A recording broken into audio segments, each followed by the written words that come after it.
Impact Wrestling Tag Team Champion and mainstay, EY Eric Young, one of the great voices in the industry, is not shy to venture into other projects. And how about this? His latest is NHL Pro Hockey related. And what a time, it's the playoffs. So this is great. Hey, Young is co-hosting Dangle Bet Celly on Game Plus Network's 10 a.m. Eastern, Tuesdays and Thursdays, but it's available on Apple Podcasts, so you can listen at any time. And this is a hockey-centric fantasy sports betting show with Young and FTN's resident fantasy sports guru, Chris Meaney, just in time for these NHL playoffs. Hey, Eric, how did you get involved in this project? How cool is it to be involved in this project? Yeah, hey, man, appreciate you having me. Great introduction. The Dangle Bet Celly thing, it's something that I've been working towards for several years. I have a ton of interest outside of pro wrestling. Obviously, wrestling is my full-time occupation, and that's how I pay the bills, and I love it. I said this in an interview yesterday, like, other than my family, it was my first love. And the first thing that I truly loved, I couldn't get enough of it. I slept, ate, breathed, cried, thought pro wrestling 24 hours a day. A lot of my day is definitely consumed with pro wrestling still. It is my full-time job. It is something I still love to do, and I'm blessed to be able to do it. But hockey was a passion of mine even before pro wrestling. So, I've been doing a bunch of stuff in the fantasy world. I've done some football shows. I've done a couple hockey shows. I wrote for The Athletic. I did for some podcasting for The Athletic, and then just kind of on the way, met Chris Meaney, became really good friends. And you're saying, like, the guru, like, this guy knows everything about every sport. It's terrifying and intimidating and impressive all at the same time. But me and him just have this really good chemistry. Hockey is his love. And I think it really transitions and shows in the show how much we love and how passionate we are about hockey and hockey coverage and fantasy hockey, season long, DFS, betting, overs, unders, props, player props, futures. We talk about it all on Dangle Bet Celly. FTN's an amazing platform. Now the Game Plus Network jumping on board and being able to watch those in the afternoon. But like you said, it's on iTunes, it's on YouTube, it's on FTN Network. It's all over the place, and it's free to you. So if you're a hockey fan and you're not watching it, you're missing out. Well, there's a couple of points there that I want to address. And the first one is about your passion for hockey. And when you say Chris Meaney, guru, he knows a lot about a lot, and especially hockey. And I'm wondering, when you're first getting involved, because this is something you've been doing all season, if I'm correct. This isn't just for the playoffs. So when you first get involved in the project, are you thinking, oh, gee, I hope I come across good. I hope I make some good comments. How did you sort of work that dynamic with him and you so you were comfortable? Yeah, I mean, I've never been shy talking about hockey. I've watched it my whole life. I've played it from a very young age. I still play today. I found out in high school the hard way I was not very good at it. Like I said, I still play today poorly, but I love it. I had a game last night here in town in Nashville. And it's just like, it's something that I really love. I know I could probably name every player on every team. I'm quite knowledgeable about hockey, not Chris Meaney level knowledgeable.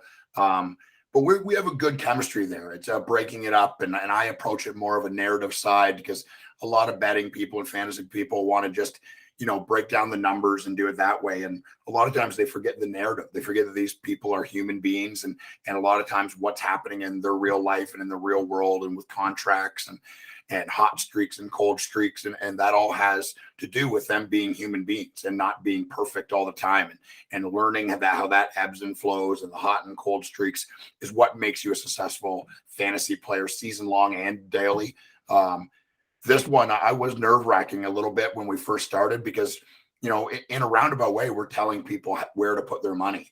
And over time, I became a guy that is the guy that tells you who's going to score goals. And as a person who watches hockey, obviously I can tell by your Panthers gear there, like, judging who's going to score a goal is madness. It's almost impossible. You mean like you could just bet, the top guys every week and be fine with that. But often that comes with poor odds because they're more likely to score.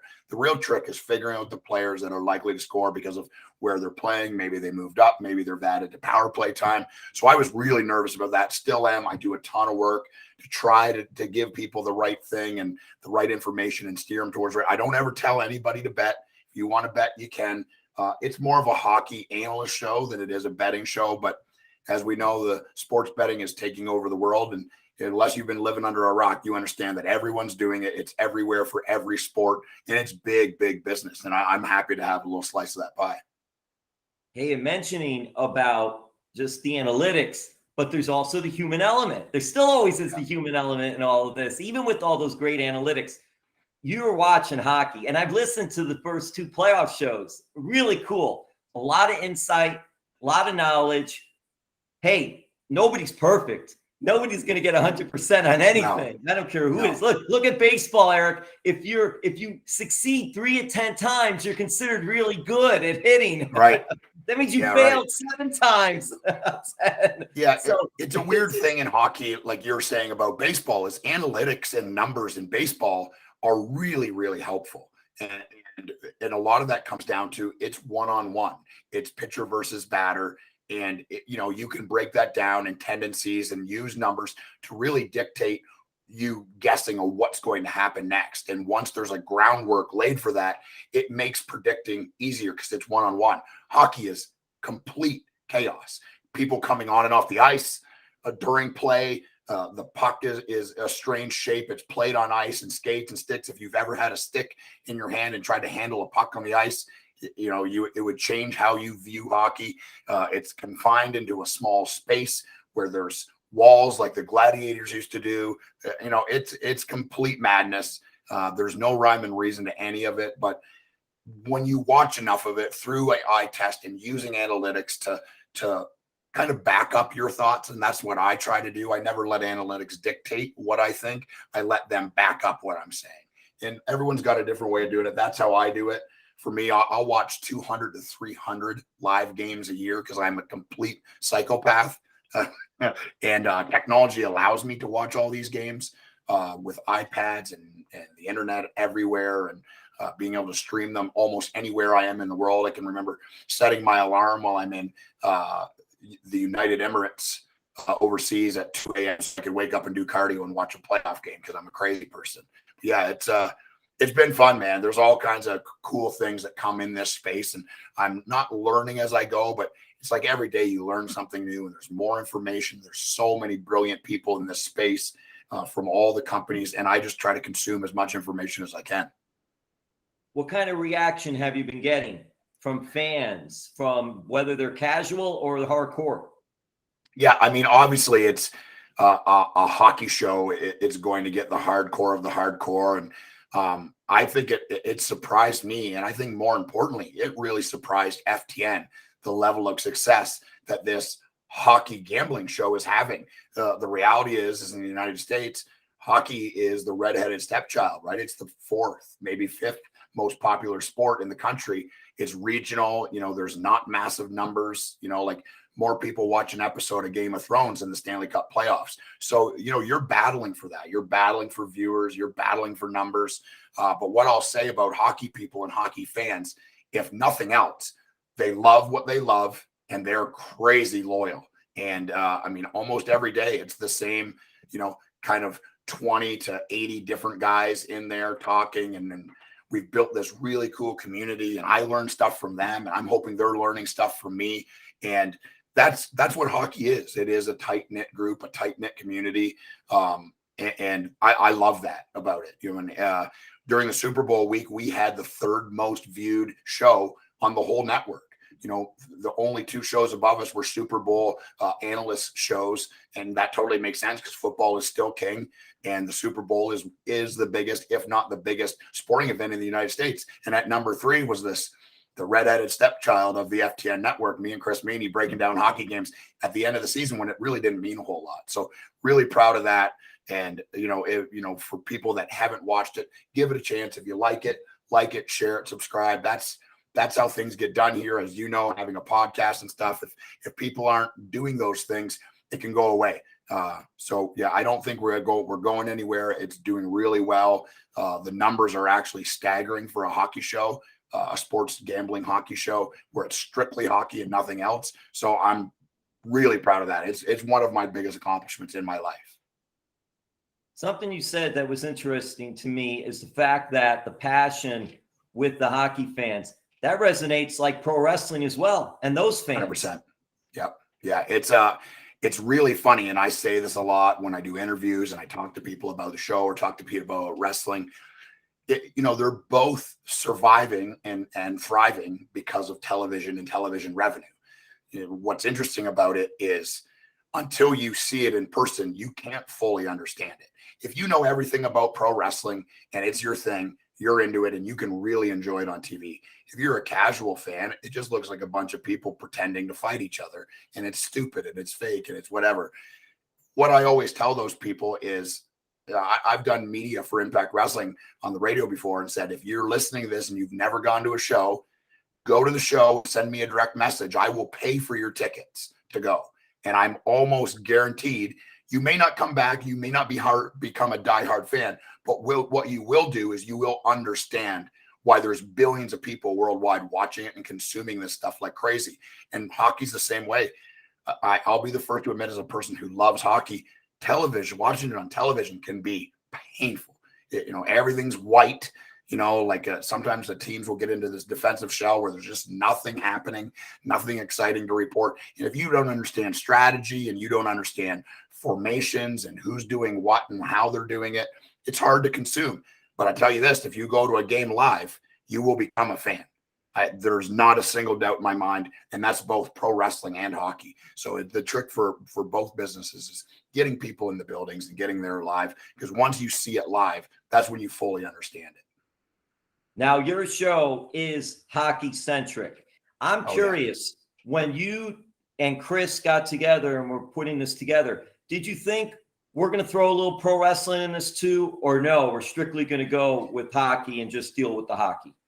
Yeah, I mean, it's always brought up. I've definitely done, we've had a couple segments where I'll say, like kind of my lock of the day, and this is the guy that's going to score, and I'll lean into the camera and I'll cut some crazy promo about wrestling style promo about how you need to be starting Jake Gensel because he's going to score tonight and blah, blah, blah, blah. So, it's a part of my life. It's part of who I am. And I believe part of the success of the show is my social media presence.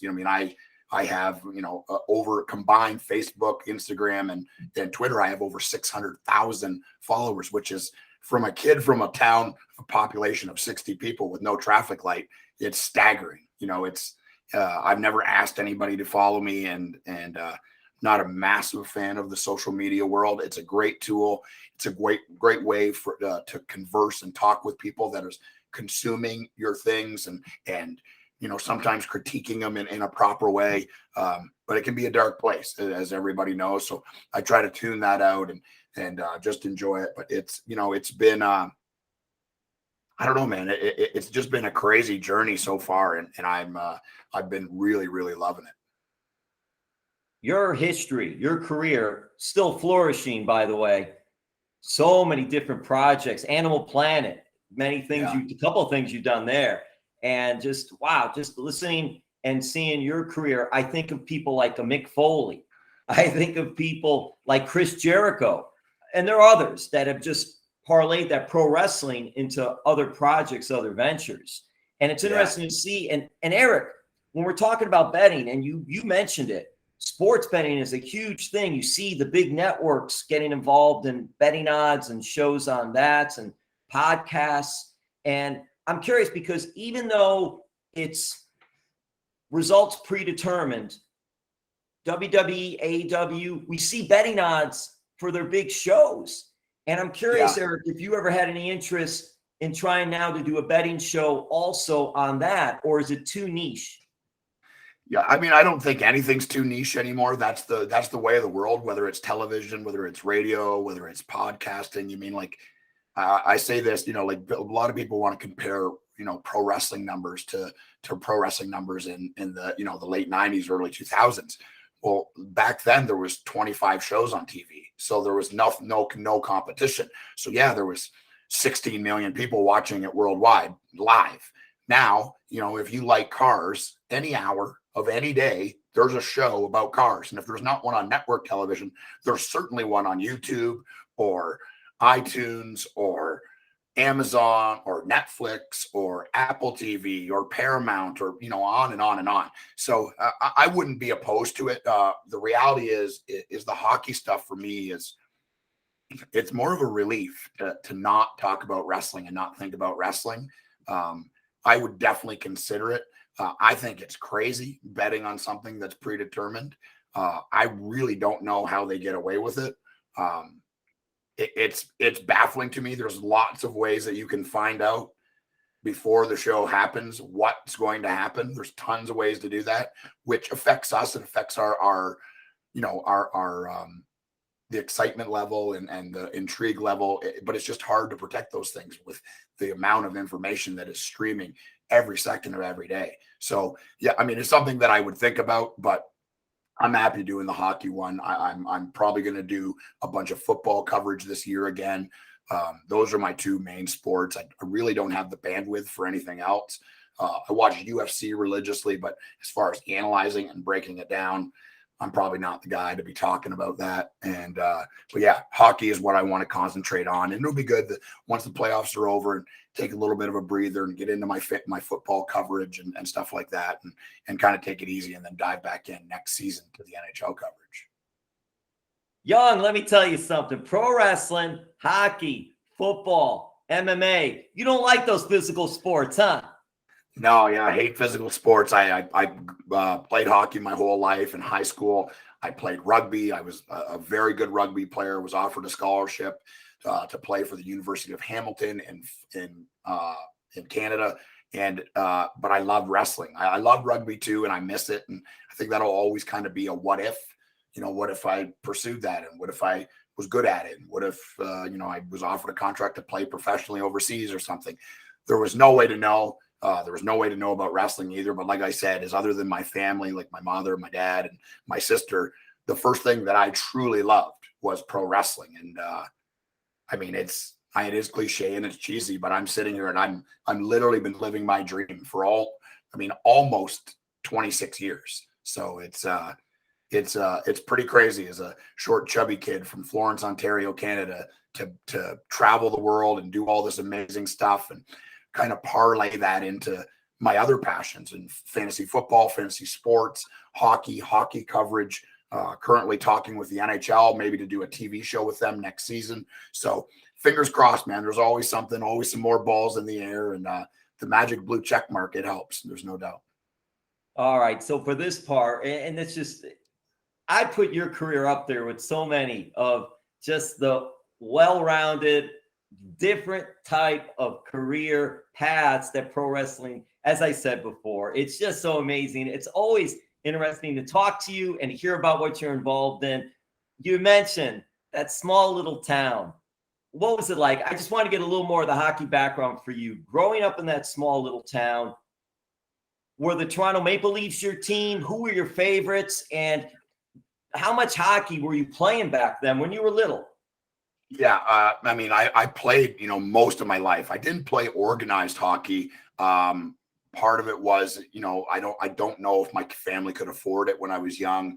And if they could, I didn't have a ton of interest in playing organized hockey. I played pond hockey all winter. I would play, ball hockey on our feet. And then when rollerblades were invented, yes, I'm old and they didn't exist. And then when I was a kid, at some point they invented rollerblades.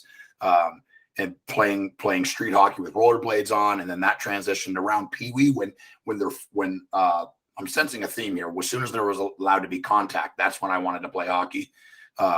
So yeah, I played. I was never very good at it, but I loved it. Loved being with my friends and loved traveling and competing and just playing the sport. It's an amazing sport, challenging sport, and I loved it. And hockey was a massive part of my life.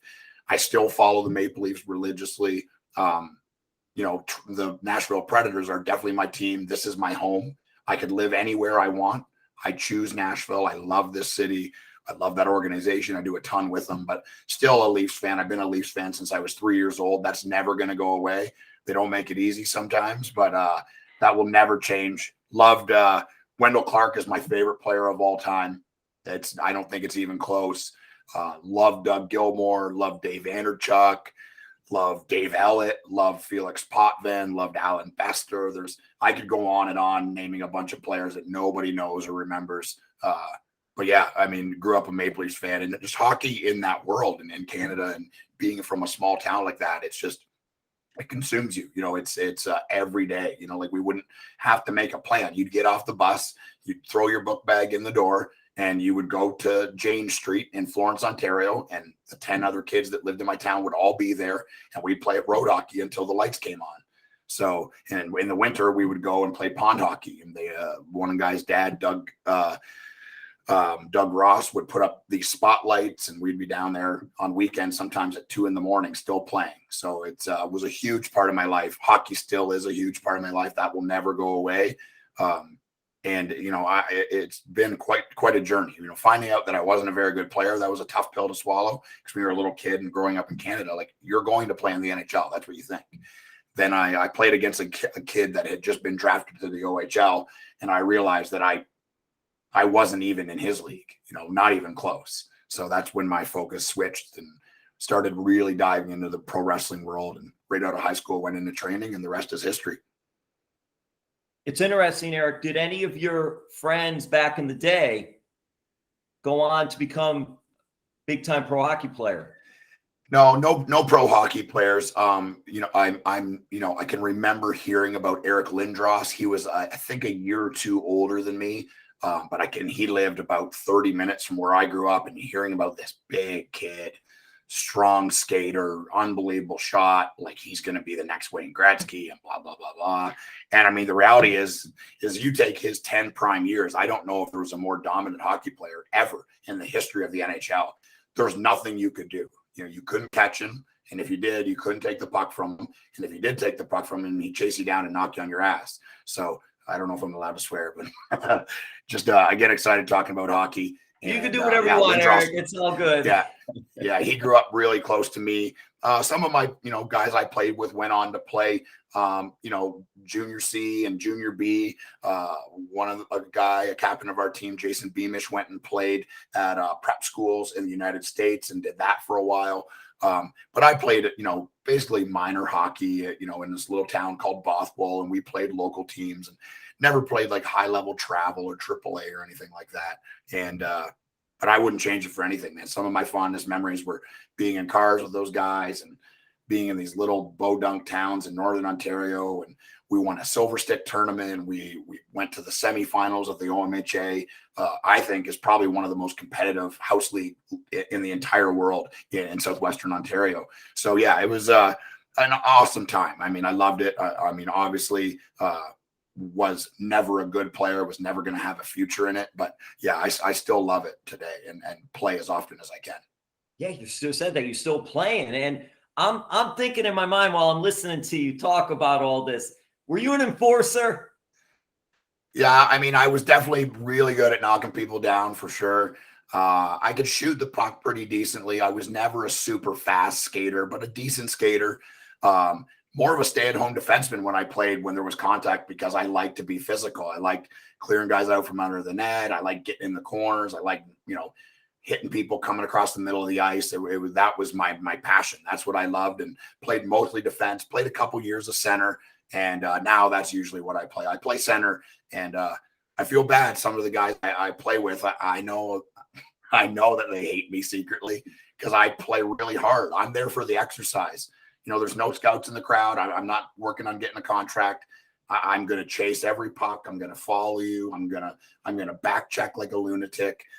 Offense is not my thing for sure. It happens sometimes. I blocked a shot and scored a breakaway goal last night, so it does happen sometimes. But I'm a 200-foot player, and I play all over the ice. And I know it irritates people because I'm playing so hard during rec league, but I'm there for the exercise.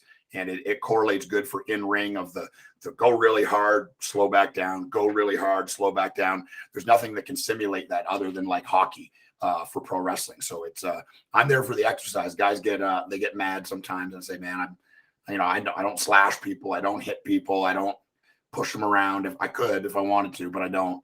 I just play really, really hard, and that's just because I'm there for the exercise. If there was a pro wrestler who could translate to pro hockey, who out there, whether it be, I mean, maybe some week go Impact Wrestling, who would you say, like, okay, if this one wanted to play pro hockey, I could see that? I mean, I'm in a group with Five by Design, Big Joe Doering, just a massive dude, a crazy athlete for his size. I don't even know if he can skate, but if he could, he'd be a menace. He'd be a menace. He's got such a mean face too. He's got that mean hockey look in him. He does, yeah. He should have been born in the '60s, I think, and played for the Broad Street Bullies, the Philadelphia Flyers, back in the day. Who can you tell us are big hockey fans in the pro wrestling world? Yeah, I mean, it's a weird thing. It does translate. Someone like I really became good friends with is Renee Paquette. Renee from WWE, met her working there. She's obviously killing it off, doing her own things now. It's crazy. Played ringette, I think, and then played some organized hockey when she was younger. She loves it. Trying to think of some other guys. I mean, Bobby Roode, obviously, is still a very good friend of mine. He played all his life. Jay Riso, Christian Cage, he played goalie. He was actually a really funny kind of interwoven story was Dan Ellis, who was the backup and then eventually the starter for the Nashville Predators, was a few years younger than Jay. And when Jay played in Orangeville, all his hand-me-down equipment would go to Dan Ellis, and Dan Ellis became a pretty good goalie in the NHL, had a really good career in the NHL. Yeah, I mean, there's tons of guys. Raj, the Indian guy, he lives in Calgary, crazy Calgary Flames fan, loves hockey.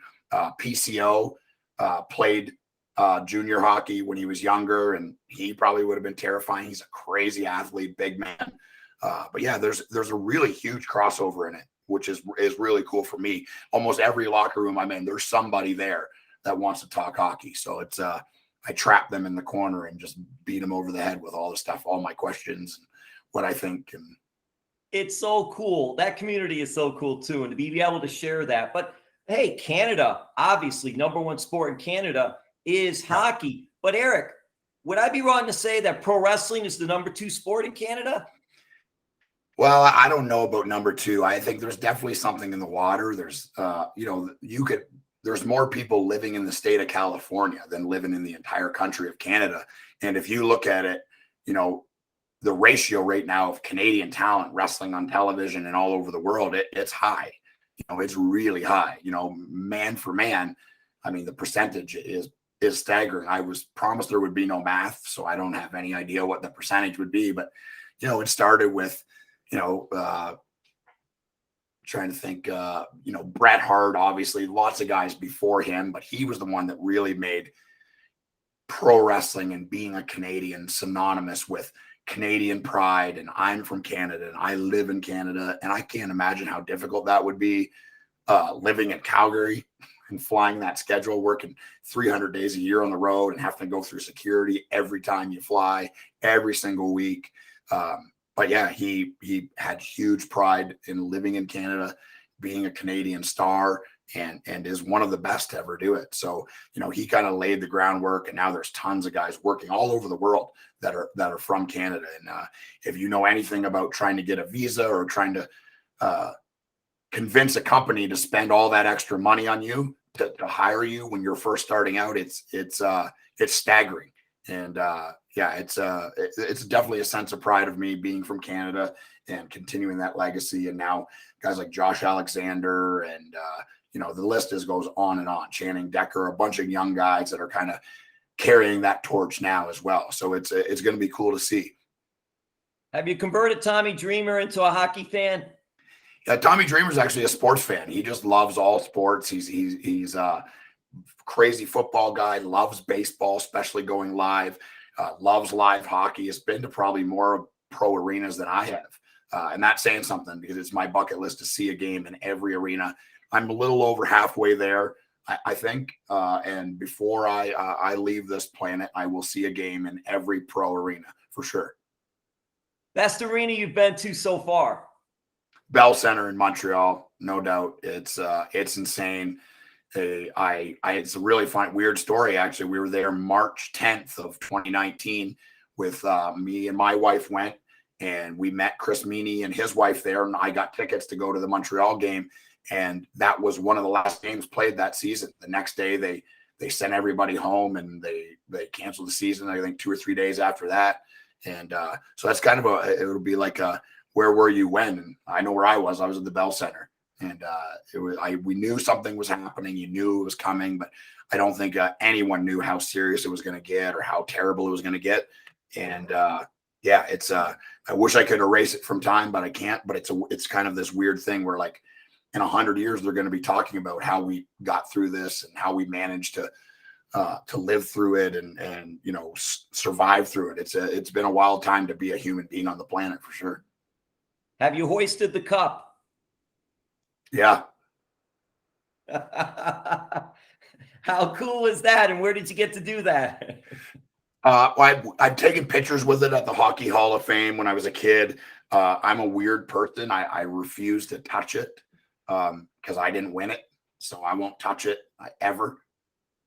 You're like Charles Barkley. You're like Charles Barkley, Eric. They had the cup last night on NBA and TNT, and the rest of them touched it. He said, "No, I'm not touching it." Yeah, and I mean, I saw that clip this morning, and like, I've always liked Charles Barkley. I don't know a damn thing about basketball and could care less about it. But Charles Barkley is amazing. He's unbelievable at what he does, and I mean, he would be one of those guys. If you said pick 4 people to have dinner with, I would put Charles Barkley on that list, and that made him even more popular to me. I won't do it. There's the Ryman here, the Ryman Auditorium. You can go and tour it, and when if you work yourself up in country music or in music and you play at the Ryman, you get to stand in the center of that stage, and there's this special circle where all the performers stand, and it's like this kind of like this. What is it, like this prestige, this kind of like respect level that you've kind of made it, and you can go there and tour it and stand in there and get your picture. And I refuse. I was like, I'm not playing at the Ryman. I don't get to stand in there. I haven't earned that. So I just stand on the outside and look at it, and I'm okay with that. That's okay. I would never touch the Stanley Cup. I haven't won it. I got nothing to do with it. I respect it too much. And people that do, I don't have anything against you. It's just me and my own silly rules. But yeah, I will never touch it. Not ever. Even when I was a kid, I stood beside it. I've done that 4 or 5 different times in my life, but I will never touch it. Yeah, well, it's interesting. The first time I ever went into a Florida Panthers locker room, in the locker room, they had the logo in the middle of the locker room. And I was walking that way, and one of the other media members caught me. And he said, "No, don't step there." And I was like, "No, right. Okay. It's like there's some certain things that you do. Even the players, they will not step in the middle. They go around." Right. It's a tradition, and it's, I think it's, at some point you could look at it and be like, that's nonsense. It's got nothing to do with anything. But tradition is tradition, and those are the rules. And you don't walk on the logo in the dressing room. You don't skate across the logo during warm up. There's all kinds of superstitions and traditions, and I'm here for all of them. I love that part of hockey. Have you dropped the puck? I'm sure you have. Have you dropped the puck? I've dropped the puck at a bunch of minor league games. When we would do tour, we would do media for wrestling and stuff. Often they would have us in the day before because we'd be wrestling the next night. And anytime there was a hockey one, they would ask me to do it, and I would do it, with a smile on my face. Loved it. It's a real cool story. As I during the playoffs, I guess it would have been 2016, maybe 2018. I can't remember what year they played Chicago. And, anyone that's seen a Chicago playoff game, it started during the Gulf War where the singer started to sing and the whole crowd started singing, and he just stopped and he let them sing it. So obviously it's crazy expensive. Everything in Chicago is expensive. Going to a hockey game is crazy expensive. We were playing in the playoffs, the Tennessean put a thing. It's cheaper for them to buy a round trip ticket on Southwest, stay at a decent 3 to 4 star hotel in the city of Nashville, go to a game, than it is for them just to buy tickets to go to the game in Chicago. So the game ops people were well aware there was going to be tons of Chicago fans there, and they didn't want it to feel like home. So rather than having a national anthem singer, they would have local, and I put this into parentheses, celebrity lead the singing of the national anthem standing on the ice. So it was game I believe it was game 2.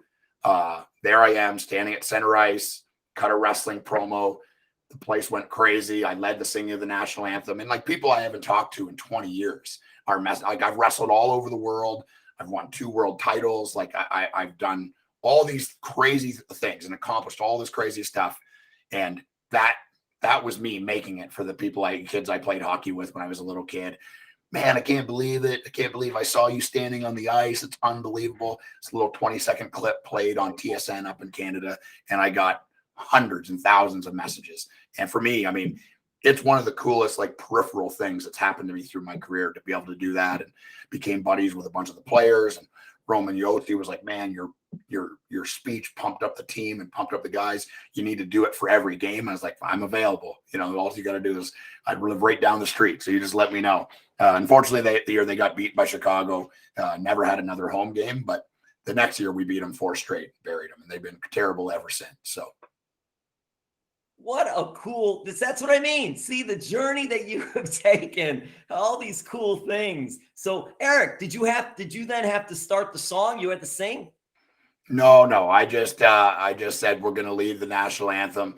They started to play the music. And then I mean, as you can tell, I live in Music City, but I don't have much of a singing voice. Your voice is great, but I don't know how that translates to song. That's why. It's good for what I do. If you hear me talking, there's no doubting that it's me. So it's, it's distinct and it's unique for sure. But I am not able to sing at all. Never was very good at it. Now I can't do it at all. But yeah, it was a very cool moment for me. Very cool. Eric Young. Well, you can call a hockey game, but no American Idol for you. No, I won't be competing on American Idol. It is one of my favorite shows. I love music, and my wife made the mistake of buying me a record player 7 or 8 years ago, and I've got probably over 2,300 vinyl albums now. It's always been a huge part of my life, but I mean, it's for me, literally, it's black magic. I know nothing about it. I don't have any idea how to write a song. I don't have any idea how to construct music, play music of any kind, but I love it. And that's another thing that's so cool about living in Nashville. There's every kind of music every single night, live bands. This is the place to live if you want to listen to live music. Well, I'm going to wrap this up. I thank you so much for allowing this much time and to talk about hockey and a little wrestling too. You mentioned music. I want to get to the Panthers. That's what we'll wrap it up with. But you did mention music, so I'm interested. Are you a metal music guy? What is some of your music interests? Yeah, everyone says this, like, oh, I listen to everything. Well, that's why I have 2,300 vinyl albums. I've got Merle Haggard. I've got, every album the Rolling Stones have written. I've got Billy Joel. I got Anthrax. I've got Metallica. I've got Dr. Dre. I've got Run the Jewels. I've got Pennywise. I've got Green Day. I've got Silverchair. I mean, like literally, like it just depends on my mood.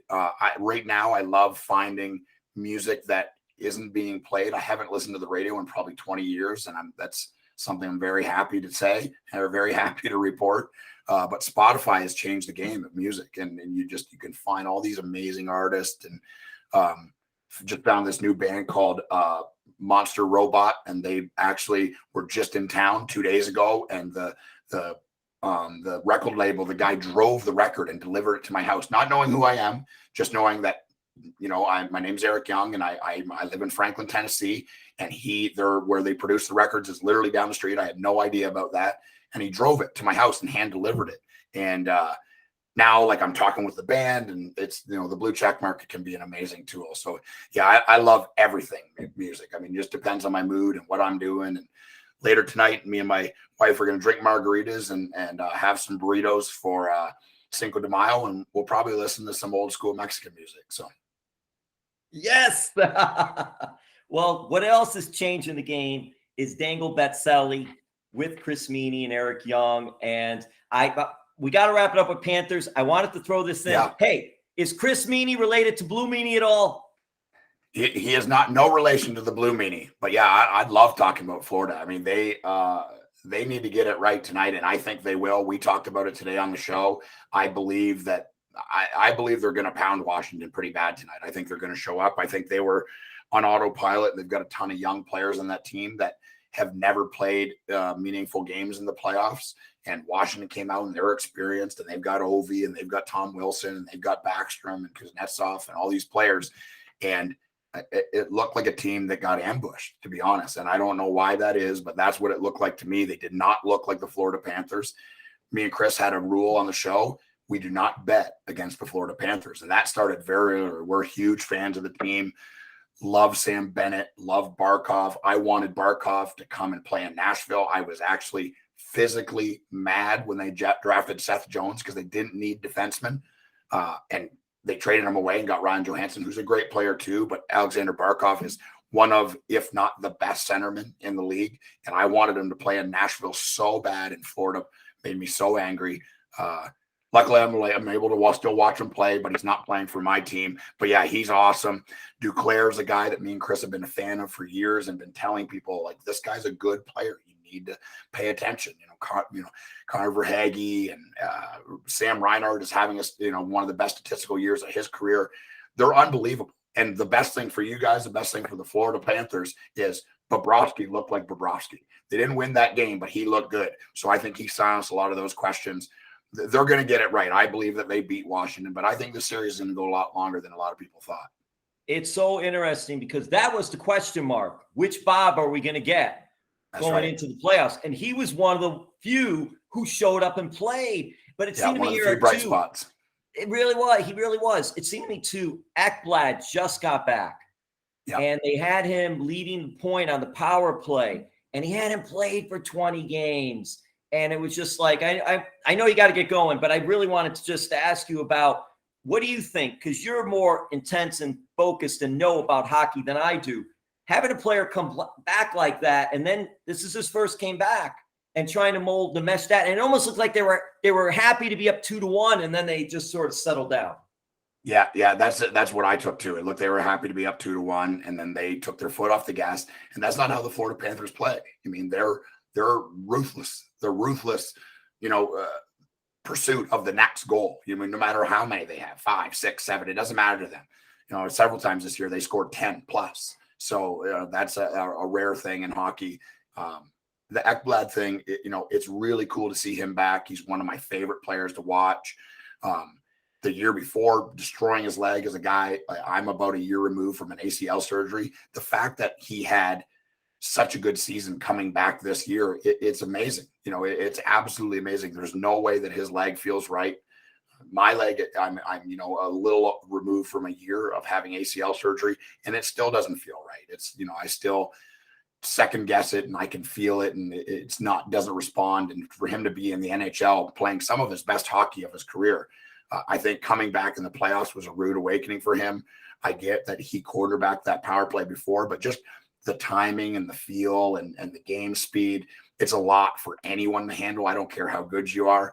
I would have left it. I maybe would have played him on the second power play. I would have left the top power play how it was. It was booming.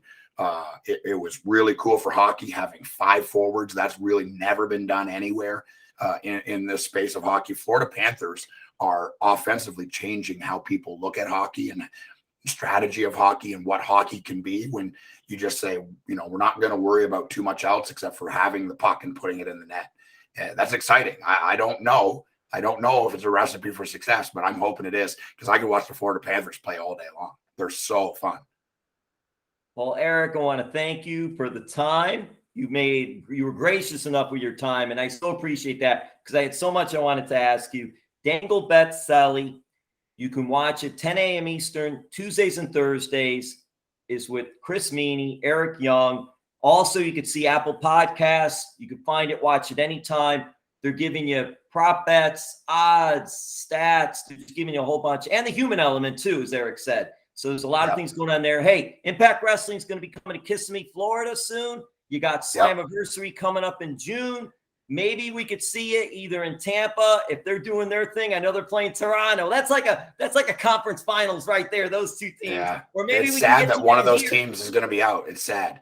right? It is. It happens. It happens every year, but it's just sad that those two juggernauts in the league. I mean, two of the best teams in the league, and one of them is going to be done playing hockey in 4 or 5 days. I know that me at the first round last year, the Panthers had Tampa in the first round last year, and really Panthers gave them the best battle of anyone. But anyway, I just want to say that maybe we'll see you in Tampa if they continue, or maybe we'll see you down here in Sunrise, Florida for the Florida Panthers when you're down making a trip. Have you been? I'll wrap it up with this. I really will. Have you been to the Panthers arena? No, not yet. I've driven by it several times, but that's definitely on my list. A friend of mine has got a really good buddy that works in media there, and he said anytime I want to come down to the game, he would facilitate that. So I'm definitely going to take him up on that. It's going to probably happen in the next year or two, I would imagine. Eric, anything else you wanted to say about the show as far as how people can get it that I didn't say? And we'll wrap it up. No, I mean, just, the Dangle Bet Celly, if you Google it, you put it in, it's on YouTube. That's a really easy, free way to watch it. Obviously, Game Plus Network at replays at 5 p.m. on Game Plus Network, which is free to you as well. The only thing we ask, if you like it, we always say smash the like button, subscribe if you're interested. In the end, it is a gambling-based show, but it's more just about hockey and who's doing what and what teams are happening and the story, the narrative of the NHL. That's how you figure out where to put your money. That's how you figure out how to make the right bets at the right time. And there's lots of ebbs and flows to the season, and we break down it all on Tuesdays and Thursdays. I would appreciate anybody checking it out. Even if you're just a wrestling fan and you're seeing this, you're not really a hockey fan, you could always just subscribe to the show, help a brother out. He knows how to tell a story in pro wrestling and hockey too. Thank you, Eric Young. Appreciate it, man. Thank you.